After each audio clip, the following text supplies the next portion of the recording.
I guess I'll start from the beginning, back when I had no idea my life was on the verge of being torn apart.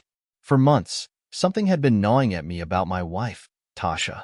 We'd been married 8 years, together for 10, and in all that time, she'd been the one who'd hated clubs. She'd say things like, "I'd rather go to the beach at night or stay in and watch a movie." And for a long time, I believed her. We were never the party type. But then, last December, it was like a switch flipped. Tasha started going out with friends more often, always to some club downtown that she'd never even mentioned before. I tried not to overthink it. I convinced myself that she was just rediscovering her social life after the years we'd poured into our careers. But even that didn't sit right. She started dressing differently. Tight dresses, new shoes, more makeup than I'd seen her wear in years. One night, she didn't come back until dawn. I was up all night, texting her, worried sick, until she finally replied with a half-hearted, "I'm fine, with friends, don't worry." When she got home, she brushed it off, acting like it was nothing. Said her phone died, and she just lost track of time. But it was in her tone, the way she didn't care about my concern, that something inside me clicked. At first, I tried to let it go, but the nights out kept happening. She'd come home smelling like some strong cologne that I didn't recognize, saying it must have been from the crowded club. Little lies started building up, tiny cracks in her stories that didn't quite match up. And as much as I tried to brush it off, I couldn't shake the feeling that I was losing her to something, or someone, that she wasn't telling me about. I'd had enough, so one night, I decided to find out for myself. I told her I was going to visit my brother out of town for the weekend, leaving her free to do whatever she pleased. In reality, I drove my car around the block, parked, and waited. Hours later, just as I suspected, she left the house all dressed up. I followed her, staying a few cars back, barely able to keep my hands steady on the wheel.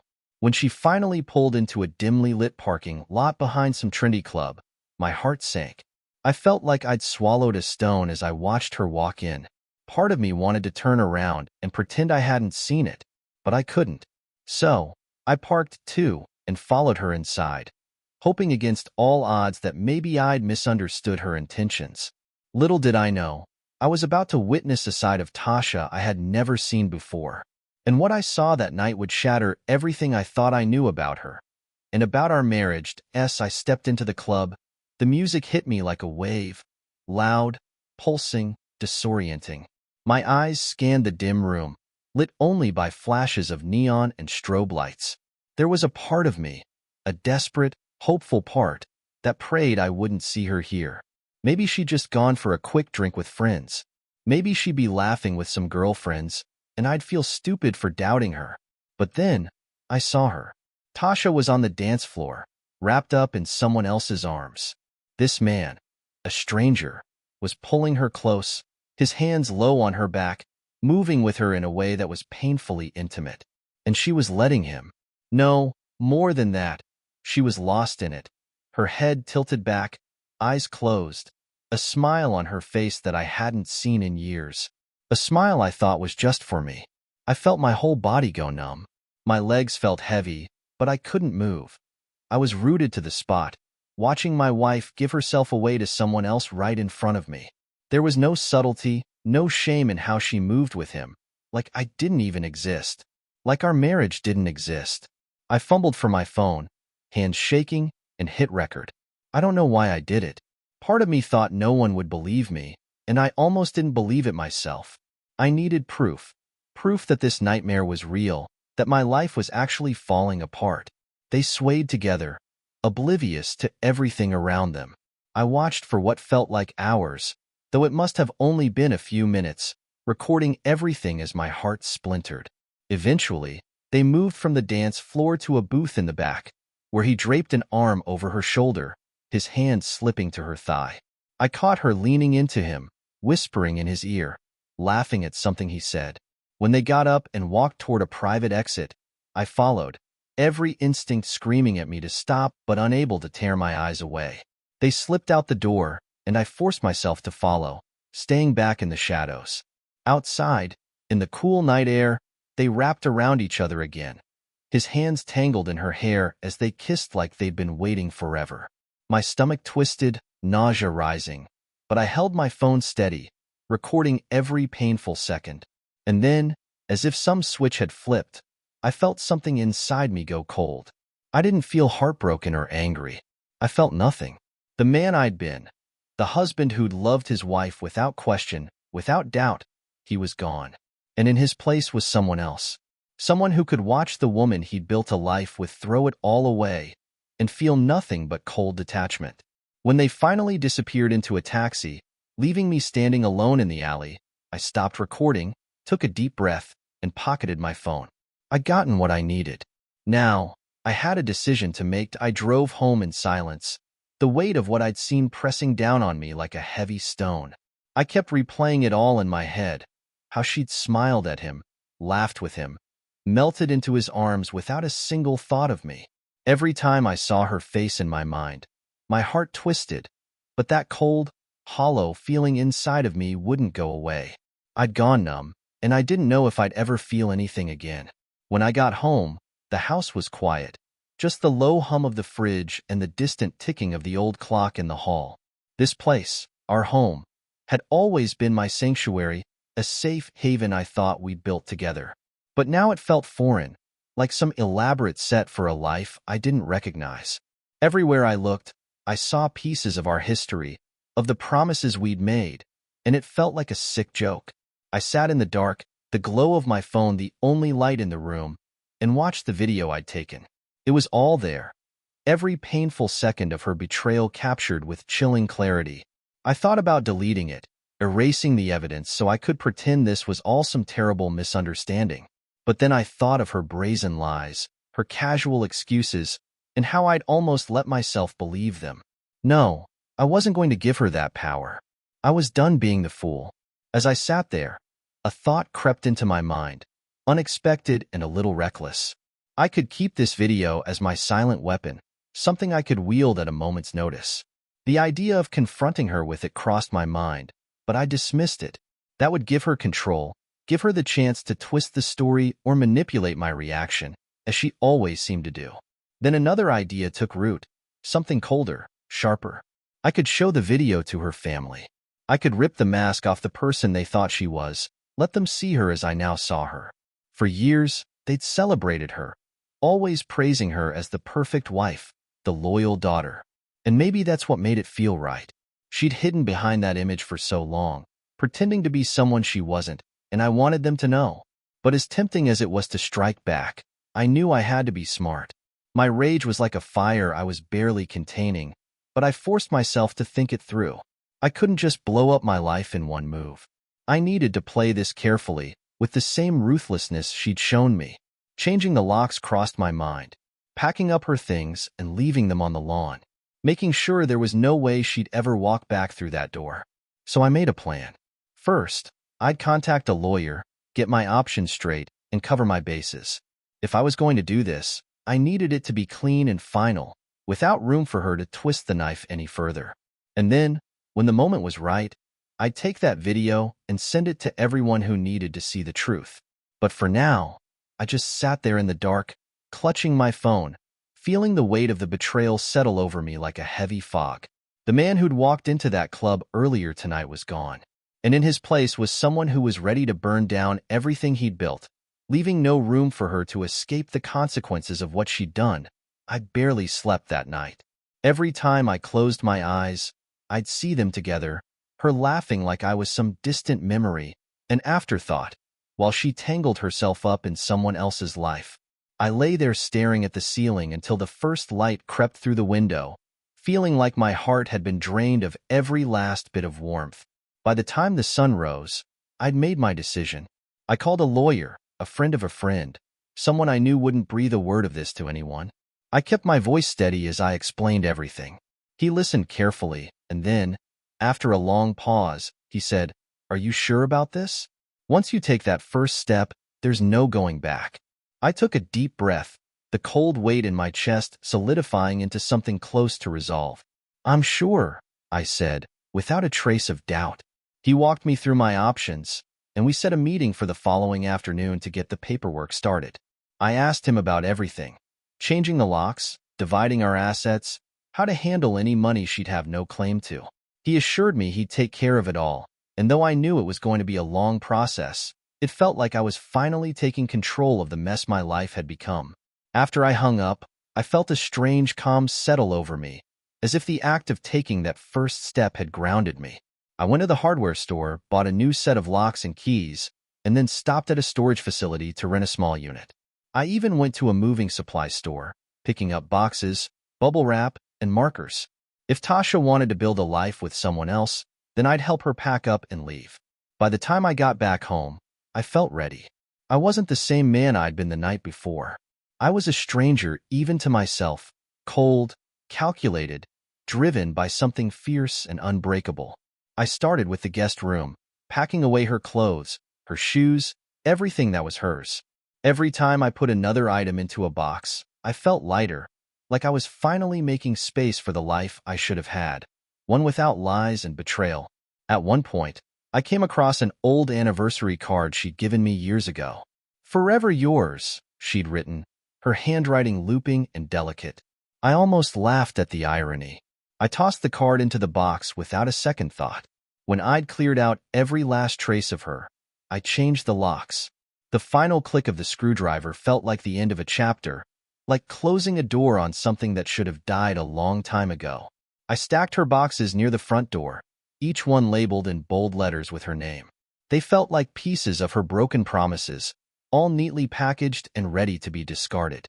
As I looked around the house, I finally allowed myself a moment of silence.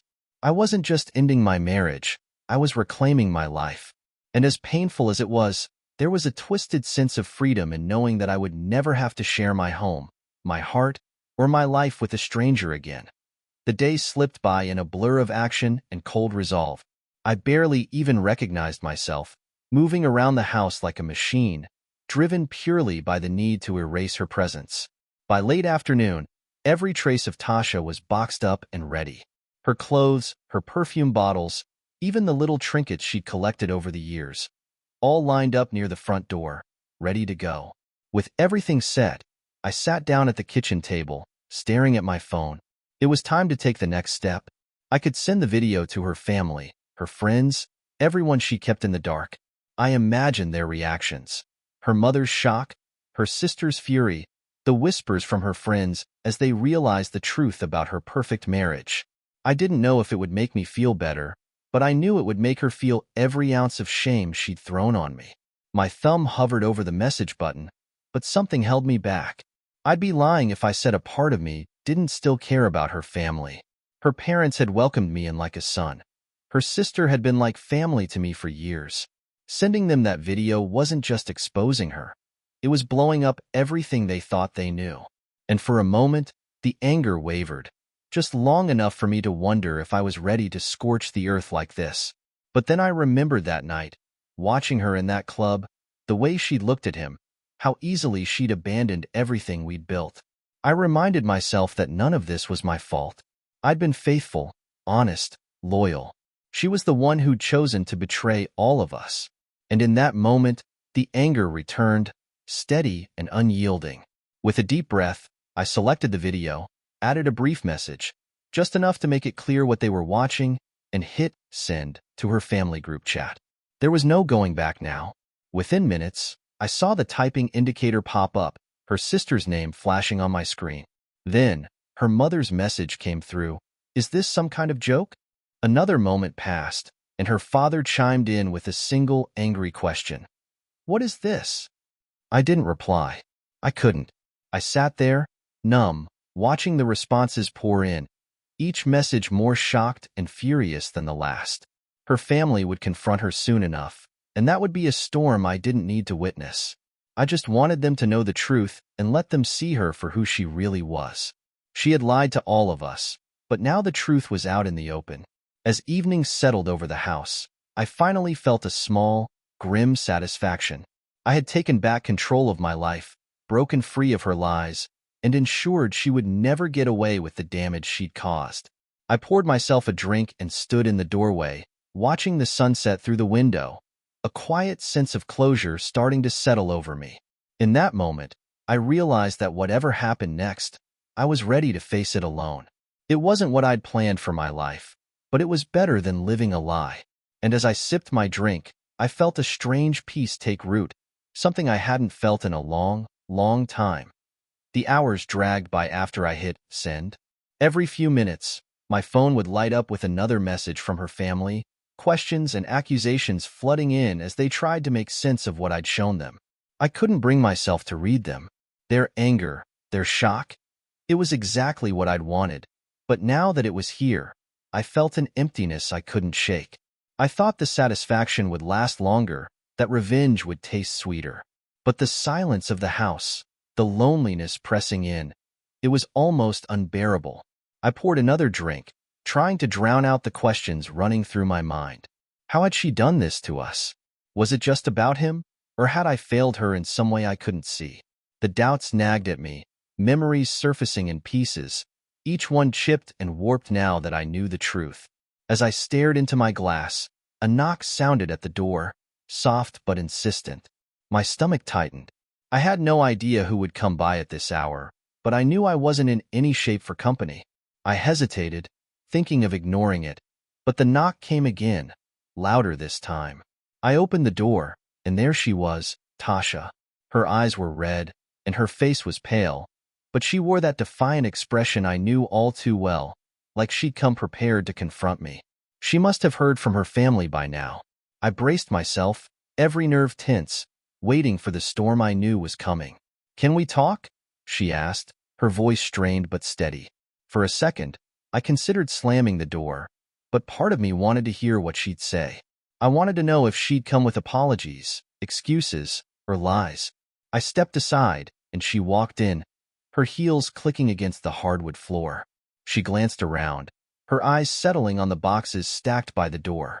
A flicker of pain crossed her face, but she quickly masked it. She took a deep breath, facing me. "So, this is what you've resorted to? Broadcasting my mistakes to my family? Broadcasting your mistakes?" I couldn't believe her choice of words. "I gave them the truth, Tasha. Something you should have done yourself." She clenched her jaw, folding her arms. "You don't understand. Don't."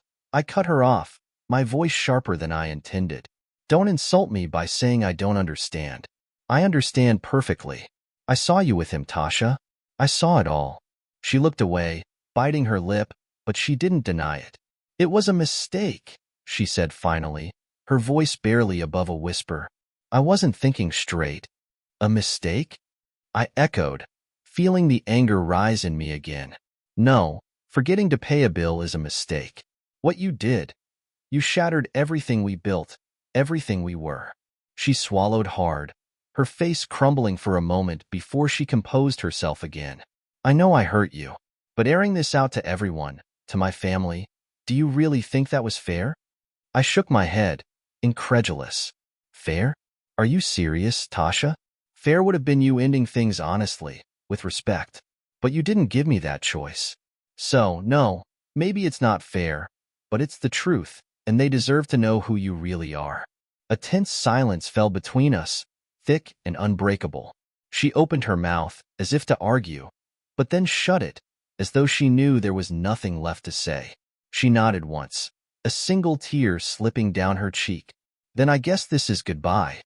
She turned to the boxes, eyes scanning the life she was about to leave behind. And without another word, she walked out of our home, leaving me standing there alone in the heavy silence. After Tasha left, the silence in the house felt suffocating.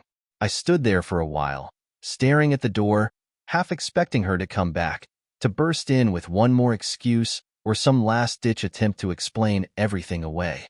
But there was only the faint echo of her footsteps fading into the night. Just like that, she was gone, leaving behind the hollow remnants of our life together, scattered like ashes in a place that didn't feel like home anymore. I finally sank onto the couch, feeling the weight of everything hit me all at once. The anger, the betrayal, the loneliness, it all came crashing down. For months, I'd had this image in my head of us working through anything life threw at us.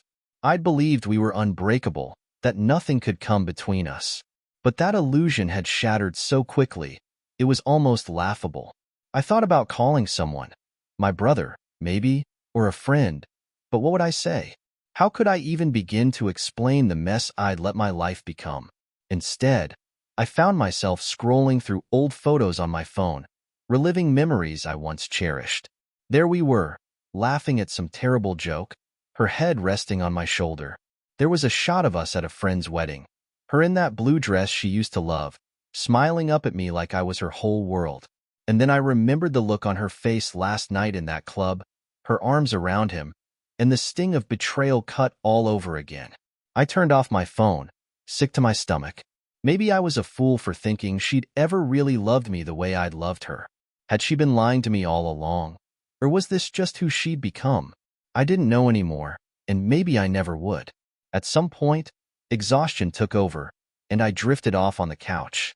I woke up hours later, the early morning light creeping through the blinds, casting a harsh glow over the boxes by the door. Her things, still sitting there, as if waiting for her to come back and claim them. But she wouldn't. I knew that now. I picked myself up, made a pot of coffee, and tried to focus on what had to be done next. There were still legal steps to take, a life to untangle. I'd already set up the meeting with the lawyer, but now I'd have to go through the painful details, dividing up assets, untangling our finances, and severing every bond that had once held us together. I spent the morning going through our joint accounts, filing paperwork, making lists. There was something almost therapeutic in the routine of it, a sense of order creeping into the chaos. Each task, each signature, felt like one more step toward reclaiming my life, even if it was a life I'd never expected to face alone. Around noon, my phone buzzed with a message from her sister. I hesitated before opening it, my heart pounding as I read her words. "I'm so sorry. We had no idea. I don't know what to say. We're here for you if you need anything." Her family had been blindsided just as much as I had, and now they were trying to piece together the person they thought they knew. A part of me felt guilty for dragging them into this mess, but they deserved the truth just as much as I did. As I replied to her, something shifted inside me, a small, quiet resolve that told me I'd survive this. I didn't know what the future looked like anymore, but I knew I couldn't stay in this place of hurt and betrayal forever. It was time to start moving forward, one step at a time, even if I was still learning how to walk in this new, uncertain reality. The days that followed blurred together. Each morning, I'd wake up, stumble through the motions, and try to focus on anything but the emptiness. I'd go to work, fill my time with projects and meetings, anything to avoid thinking about the life I was trying to leave behind. Nights were the hardest, though. The quiet felt heavier then, the memories sharper, like I was facing down all the emotions I'd kept locked away during the day. One evening, as I stared out the kitchen window, I decided I couldn't stay in the house any longer. Everywhere I looked, there were reminders of her. The place we'd spent hours painting together, each wall holding a memory. The bed we'd shared, now a reminder of what I'd lost. I needed a change, somewhere to breathe, to escape the shadows of what we used to be. I called my brother, who lived a few towns over. He picked up on the first ring. "Hey man, how've you been?" he asked, his voice warm and familiar. It was the comfort I hadn't realized I'd been avoiding. After a long pause, I told him everything. The betrayal, the video, the confrontation, the silence afterward. He didn't interrupt, just listened as I unloaded the weight I'd been carrying alone. When I finished, he let out a slow breath. "I'm sorry, man. I can't imagine what that feels like. But you don't have to go through this alone, you know?" It was strange hearing those words, the offer of support I hadn't even thought to accept. "I don't know what I'm doing," I admitted. "Every day feels like I'm just going through the motions. I thought I'd feel relieved or at least free. But instead, it's just this emptiness." "Of course it is," he replied. "You're grieving. You lost something you thought would be yours forever. It doesn't just go away because you found out the truth." I hadn't thought of it that way. I'd been so focused on the betrayal, on the anger, that I hadn't let myself feel the grief of it. I'd loved her, and now that love felt like a wound that wouldn't heal. "Listen," he continued, "why don't you come stay with us for a while? You could use the space, and honestly, I think getting out of that house might be the best thing for you." The idea of leaving didn't sound as drastic as it had just days ago. The thought of sleeping somewhere without the ghost of my marriage hovering over me was more appealing than I wanted to admit. I agreed to stay for a few days, just to clear my head. He offered to help me pack, and 2 days later, I had a suitcase ready. As I locked up the house and put the last of my things in the car, I felt a strange mix of dread and relief. Leaving wasn't easy. There were so many memories tied up in every room, memories I didn't know how to let go of. But I needed this, needed to find a way to start healing. Staying here, surrounded by reminders of what was lost, was keeping me in the past. When I finally arrived at my brother's place, he greeted me with a hug, the kind of embrace that said more than words ever could. His home was warm, filled with the sounds of his kids laughing, the smell of dinner cooking, the feeling of life going on. It was exactly the reminder I needed, that the world hadn't stopped because mine had shattered, and maybe, just maybe, that world still had a place for me in it. Staying at my brother's place was a kind of healing I hadn't expected. He and his wife kept things light. No heavy conversations unless I wanted to talk. The kids treated me like a hero just for being there, asking me to read stories at bedtime or play games after school. In their world, everything was simple, grounded, and safe. There were no lies or betrayals here, just the warmth of family and the reminder that, even in the midst of heartbreak, life could still feel normal. In the evenings, after the kids went to bed, my brother and I would sit on his back porch, nursing beers and looking up at the stars. Sometimes we'd talk. Other times, we'd just sit there in silence. One night, as the quiet settled around us, he broke the silence. "I've been thinking about Tasha," he said carefully, not looking at me directly. "I keep going back to the fact that she did this to you. I keep wondering why. Did she ever give you a real answer?" I took a long sip of my beer, feeling the old anger rise up, but this time it was mixed with something else. Maybe a need to finally understand, to find some reason that would make sense of it all. "She called it a mistake," I said bitterly. "But it didn't feel like a mistake when I saw her with him. She looked like she was exactly where she wanted to be." My brother nodded slowly. "Yeah, I get that. And I'm not saying this to make excuses for her, but have you considered, what if she wasn't happy, you know? Not that it's your fault, but maybe it was her way of telling herself she could still feel something." His words stung, but they struck a chord. Had Tasha been unhappy? She'd never said so, never mentioned that she felt like anything was missing. But then again, maybe I'd been blind to it, content to believe our life was solid just because we rarely argued. The thought made me feel both angry and ashamed. Angry because, if she'd felt that way, she could have told me. Ashamed because maybe I'd been too wrapped up in my own world to see her slipping away. "It doesn't justify what she did," my brother added quickly, "but it's worth thinking about for your own sake. Sometimes we get so focused on being mad that we miss the real lesson." I didn't want to admit it, but he was right. I needed to look at this from every angle, not just the one that let me hate her. If there were signs, I needed to understand them so I wouldn't make the same mistakes again, for my own peace of mind. The next morning, I took a long walk around the neighborhood, just to clear my head. The quiet helped. I replayed moments from the last few years, searching for any signs I might have missed. Small changes, times when she seemed distant, the nights she'd come home late with flimsy excuses. The truth was, there had been moments I'd ignored, times when I'd sensed something was off but had brushed it aside, too trusting to question her. By the time I returned to my brother's house, I felt a strange sense of release. There was no magic answer, no way to rewrite the past, but finally admitting I'd overlooked things brought a sliver of peace. I wasn't blameless, but I also wasn't responsible for her betrayal. Later that night, I called my lawyer. It was time to finalize everything. As painful as it was to close this chapter, I knew that I couldn't carry the weight of her choices any longer. This wasn't just about letting go of her. It was about forgiving myself, moving forward, and finding out who I was without the person I thought I'd be with forever. The following week, I returned to the house for the last time. It was surreal walking through rooms that had once felt full of life, now eerily quiet and empty, save for the faint echo of memories. My lawyer had sent over the final divorce papers for me to sign, and though it felt like a gut punch, I knew this was what I had to do to reclaim my life. Once I signed, there'd be no more ties, No more shared promises. I picked up a pen and hesitated, staring at the line where my signature would sever what was left of our marriage. But before doubt could take root, I signed each page, watching the ink dry, and felt the finality settle around me.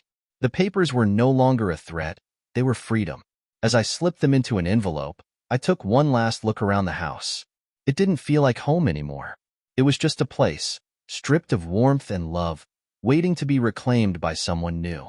As I locked the door for the last time, I felt an unexpected sense of relief. This was the end, but it was also a beginning. And while the path forward was uncertain, it was mine alone, unshadowed by lies. My life slowly started to take shape again. At my brother's encouragement, I began seeing a therapist, someone to help me untangle the web of anger, grief, and regret I'd been holding onto. Each session brought out truths I hadn't faced, painful realizations about my marriage, and hard-won insights into myself. Through therapy, I started to see patterns I hadn't noticed before, ways I'd neglected my own needs to keep the peace, believing that love meant putting her happiness above my own. And maybe that was why I'd overlooked the signs, ignored the distance that had crept between us. For so long, I'd believed that loyalty and love were enough. Now, I knew they were only part of the equation. One session, my therapist asked, "What do you want to feel now that you're on the other side of this?" The question lingered with me for days. I wanted to feel whole, complete without her. I wanted peace, an inner strength that didn't depend on anyone else. And slowly, as the weeks went by, I started to believe it was possible. My friendships became my lifeline. Friends I hadn't seen in months, even years, reached out when they heard about the divorce. Some invited me out for a drink, while others simply listened when I needed to vent. One old friend, Max, even convinced me to join a hiking group he was part of, something I never would have done before. The hikes became my escape, a place where I could push myself physically, clear my mind, and connect with people outside the tangled web of my past. The air was different up there, crisp and free, and I could feel the weight of everything I'd been carrying lighten with each step. The group quickly became a second family, people who didn't know the whole story, but who shared their own struggles, their own stories of heartbreak and rebuilding. Bit by bit, I began to rediscover who I was. I was more than just a husband, more than the man who'd been betrayed. I was someone who could stand on his own, who could find joy in the simple things again. Months went by, and one evening, out of the blue, Tasha reached out. She wanted to meet for coffee. I felt a surge of emotions, anger, curiosity, maybe even a bit of sadness. I didn't know her anything, but part of me wondered if this was my chance for closure, to face her as the person I'd become since we'd last spoken. We met at a quiet cafe, a far cry from the intensity of our last encounter. She looked different, tired, as though the weight of her choices had taken a toll. She apologized, genuinely this time, and admitted things I hadn't expected. She said she'd lost herself somewhere along the way, that she'd been trying to fill an emptiness she hadn't wanted to confront. I listened, feeling a mix of compassion and distance. I didn't forgive her, not entirely, but I understood in a way I hadn't before. And when we said goodbye, I felt lighter, as if I'd finally laid the last of the pain to rest. Life went on, and it was mine again. I found a new apartment, one that felt like a fresh start. I painted the walls in colors I'd always liked, filled the space with things that meant something to me. I even adopted a dog from a local shelter, a scrappy little mutt who greeted me every day with boundless enthusiasm and a wagging tail. The apartment felt like a sanctuary, a place where I could breathe and grow into whoever I was becoming. I started cooking again, rediscovered my love for music, and even tried my hand at painting, something I hadn't done since college. My life wasn't back to normal. It was something new, something different. And, for the first time in a long time, I felt at home within myself. A year after the divorce, I stood on a mountain peak with Max and a few friends, the valley spread out below us, the sky open and vast. As I looked out over the horizon, I realized just how far I'd come. The pain of the past hadn't disappeared, but it had faded, become part of the landscape of my life, no longer the defining feature. I'd learned to forgive, not just Tasha, but myself. I'd let go of the guilt, the anger, and the questions that had haunted me.